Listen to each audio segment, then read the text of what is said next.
So student chapter number 1 finish हो चुका है आपका। अब आपको क्या करना है, आप 10th क्लास में पढ़ते हो। Welcome to today's class of Divine Public School. अब आपको उसके टेक्स्ट बुक में जो क्वेश्चन आंसर्स दिए हुए हैं उनको नोट्स के बिहाफ पे सोल्व करने की प्रैक्टिस करनी चाहिए। हम लोग अगर बोर्ड में नंबर सिक्योर करना चाहते हैं तो हमें आलस छोड़ना पड़ेगा, हमें नेगेटिव थिंकिंग को छोड़ना पड़ेगा, हमें बहाने लगाना बंद करना पड़ेगा। ठीक है, तो आप लोग आज ही चैप्टर 1 फिनिश करो, बुक से, टेक्स्ट बुक से, क्वेश्चन से, और जो नोट्स मैंने बनवाए हैं वीडियोस के थ्रू आप उनकी भी हेल्प लीजिए। Let's start our another chapter. ये चैप्टर बोर्ड के अंदर 3 मार्क्स का आता है। 3 मार्क्स आर वेरी इंपॉर्टेंट। इस चैप्टर का नाम है chapter number 18, Indian scientist, Bharat के वैज्ञानिक, बायोग्राफी एंड अचीवमेंट्स। उनकी जीवनी और उन्होंने क्या क्या अचीवमेंट्स हासिल किए अपनी लाइफ में, ये चीजें आपको इस क्लास के अंदर बताई जाएगी। सबसे पहले आप लोगों को बता देता हूं मैं, साइंस के 2 साइड्स होते हैं। पहला साइड होता है बेसिक साइंस और दूसरा साइड होता है application science. Now what is the role of both the science? Science दो तरह का क्यों है, या दोनों साइंस का क्या रोल है?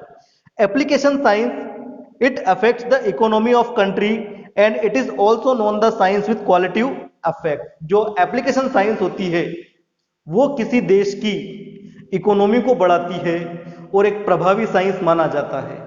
दूसरी तरफ मैं बात करता हूं बेसिक साइंस की। बेसिक साइंस क्या चीज होती है? Growth of scientific thinking, understanding and information. इसका मतलब होता है ग्रोथ ऑफ साइंटिफिक थिंकिंग, वैज्ञानिक सोच को ग्रोथ करना, अलग अलग इंफॉर्मेशंस को, अलग अलग तथ्यों को समझना और उन्हें आगे प्रोसेस करना। सो अगर आपको इस लेवल पे जाना है एप्लीकेशन साइंस पे, तो आपका ये लेवल स्ट्रोंग होना चाहिए, और ये लेवल स्ट्रोंग होता है अपना 6 से लेकर 12 तक की साइंस के ऊपर। 6, 7, 8, 9, 10, 11, 12। सो अगर आप लोगों का साइंस अच्छा है, आप लोगों का बेसिक साइंस अच्छा है, तो इन फ्यूचर में आपके ऊपर किसका प्रभाव ज्यादा रहेगा? एप्लीकेशन साइंस का। और आपको एक अच्छा करियर बनाने में, अच्छा फ्यूचर बनाने में काफी हेल्प मिलेगी। सो स्टूडेंट्स, जो पहले हमारे साइंटिस्ट थे वो एक्चुअल में एक वेल डिफाइंड साइंटिस्ट नहीं है, वो एक साधु हैं। उन साधु का नाम है सुश्रुत। हमारा टॉपिक है सुश्रुता। जैसे राम को रामा कहा जाता है इंग्लिश में, रावण को रावणा कहा जाता है, सुश्रुत को कहा जाता है सुश्रुता। आइए जानते हैं क्या था इनका अचीवमेंट साइंस के अंदर। सन ऑफ ऋषि विश्वामित्रा। अगर आपने रामायण महाभारत देखी हो तो ये टर्म आपने कई बार सुनी होगी। तो सुश्रुत किसके लड़के थे? सन ऑफ ऋषि विश्वामित्र के। कब पैदा हुए थे ये पूछा जाता है बोर्ड में। Born 600 BC years ago, 600 BC साल पहले। बीसी का मतलब before Christ. Gain basic medicinal knowledge from Dhanvantari Ashram. आपसे क्वेश्चन पूछा जाएगा बोर्ड में, जो सुश्रुत ने अपनी बेसिक मेडिसिनल नॉलेज कहां से ली थी, तो आप लोगों का आंसर होना चाहिए धनवंतरी आश्रम। अब काफी इंपॉर्टेंट है, जो बोर्ड में कई बार पूछी जाती है, मैच द फॉलोइंग में।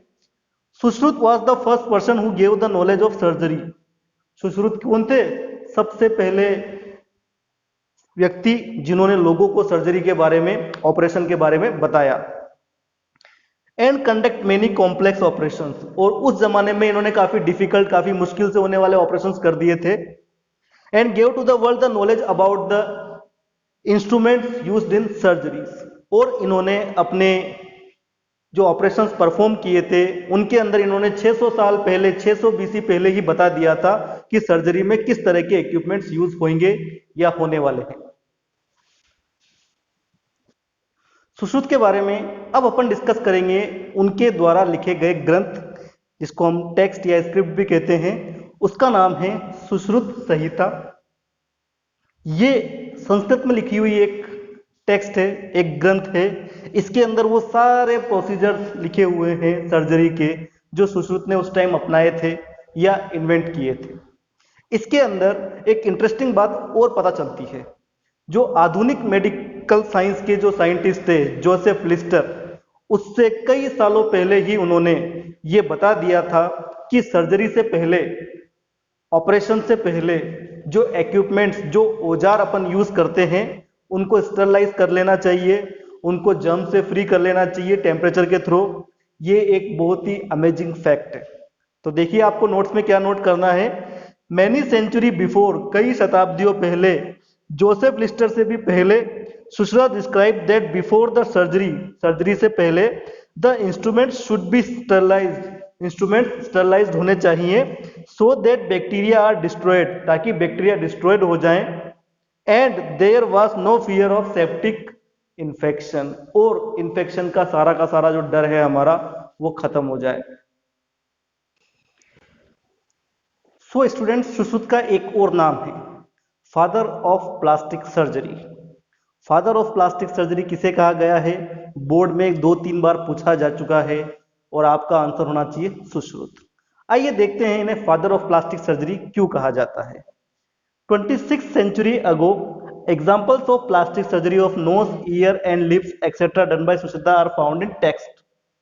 26 शताब्दी पहले यानी कि 2600 साल पहले जो टेक्स्ट वगैरह हैं लिखे गए थे, उनके अंदर इन चीजों का वर्णन मिलता है कि आंख, नाक, लिप्स, टंग्स वगैरह के ऑपरेशन सुश्रुत ने उसी टाइम पे कर दिए थे। ये एक बहुत बड़ा आश्चर्य है। Gave knowledge about 101 instruments in surgery. Sushruta ने अपने टेक्स्ट के अंदर, अपने जो ग्रंथ हैं उनके अंदर कम से कम 101 इक्विपमेंट्स, यंत्रों के बारे में बताया है जिनका वो ऑपरेशन में या सर्जरी में यूज करते थे। This instruments are today surgeon spring forceps tongs use for stitching and cutting. ये जो इंस्ट्रूमेंट्स थे 101 जिनके बारे में उन्होंने बताया, वो आजकल के मॉडर्न साइंस डॉक्टर के फोर्सेप्स, चिमटी, टोंग्स वगैरह बन चुके हैं जो मॉडर्न डॉक्टर्स यूज करते हैं ऑपरेशन सर्जरी में। He also gave instruction regarding cleanliness and hospitals and clinics. इन्होंने ये चीज भी 2600 साल पहले ही बता दी थी कि हॉस्पिटल्स और जो क्लिनिक्स वगैरह होते हैं वो एकदम साफ सुथरे होने चाहिए, एकदम हाइजीनिक होने चाहिए। इसीलिए इन्हें फादर ऑफ प्लास्टिक सर्जरी कहा जाता है। तो अगर आपसे पूछा जाए कि इन्हें फादर ऑफ प्लास्टिक सर्जरी क्यों कहते हैं, तो आपको ये 4 पॉइंट्स लिखने पड़ेंगे शॉर्ट में। और अगर आपसे पूछा जाए कि फादर ऑफ प्लास्टिक सर्जरी किसे कहते हैं, तो आपको लिखना पड़ेगा सुश्रुता।